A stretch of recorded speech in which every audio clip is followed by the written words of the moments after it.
Assalamualaikum warahmatullahi wabarakatuh. Alhamdulillahirabbil alamin wa bihi nasta'in ala umuri dunya waddin.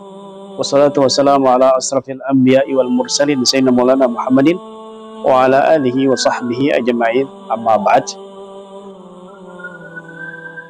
Ruqyah dari penyakit ain. Baik. Apa ain itu? Penyakit ain itu Nabi SAW mengatakan al-ain haq walau kana syai'un sabiqal qadar la sabaqatul ain. Sesungguhnya penyakit ain itu benar adanya dan nyata.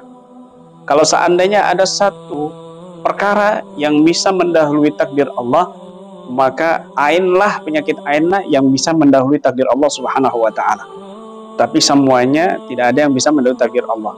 Artinya semua perkara apapun terjadi atas izin Allah Subhanahu wa taala.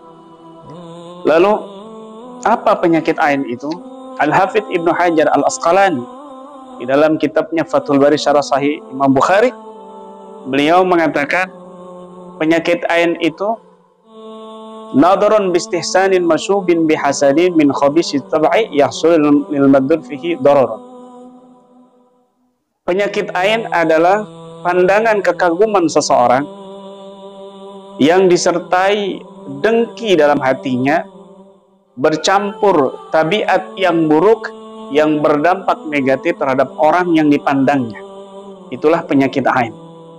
Ketika ada seseorang memandang orang lain dengan rasa dengki, dengan perangai yang buruk, maka di situ setan memberikan racunnya dari pandangannya itu, lalu masuk kepada orang yang dipandangnya, sehingga orang yang dipandangnya ini berdampak buruk.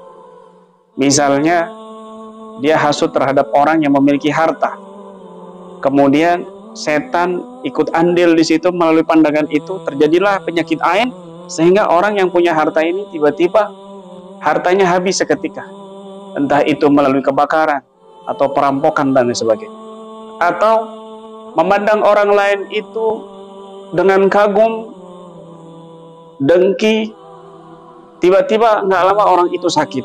Maka ini penyakit yang disebabkan penyakit ain. Ya, oleh sebab itu ketika kita kagum dengan seseorang, maka Nabi SAW menganjurkan untuk mengatakan Masya Allah, Barakallahu fik, Masya Allah, Barakallahu fik. Orang yang kagum kepada sesuatu atau kepada seseorang, lalu dia mengucapkan Barakallahu fik, Masya Allah, Barakallahu fik, maka Allah Subhanahu wa ta'ala akan melindunginya dia dari penyakit ain, atau bersalawat kepada Nabi SAW. Maka orang yang terkena penyakit ain ini sangatlah berbahaya sekali. Bahkan di dalam hadis yang lain Nabi SAW mengatakan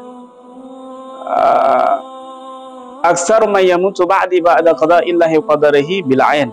Kebanyakan orang yang wafat, kebanyakan umatku meninggal dunia setelah aku adalah karena penyakit ain.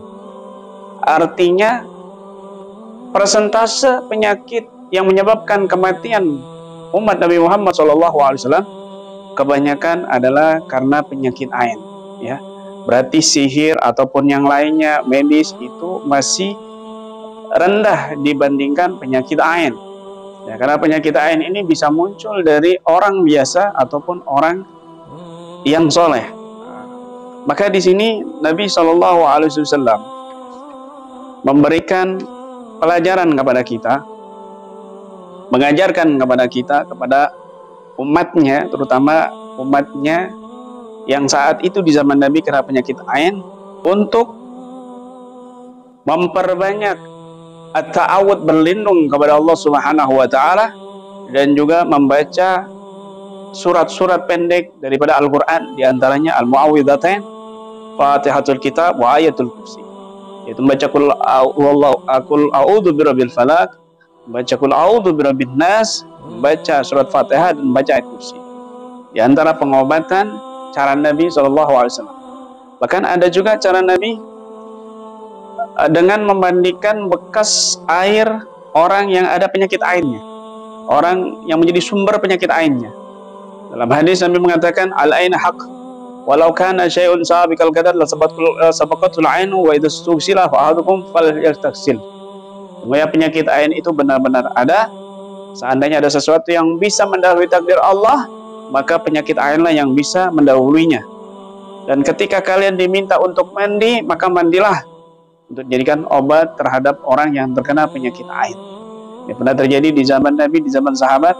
Maka penanganan ain itu dua cara, dengan mengambil air basuhan dari orang sumber yang ada penyakit ainnya, ataupun dengan diruqyah dengan membacakan ayat-ayat Al-Quran yang telah dicontohkan oleh Nabi SAW.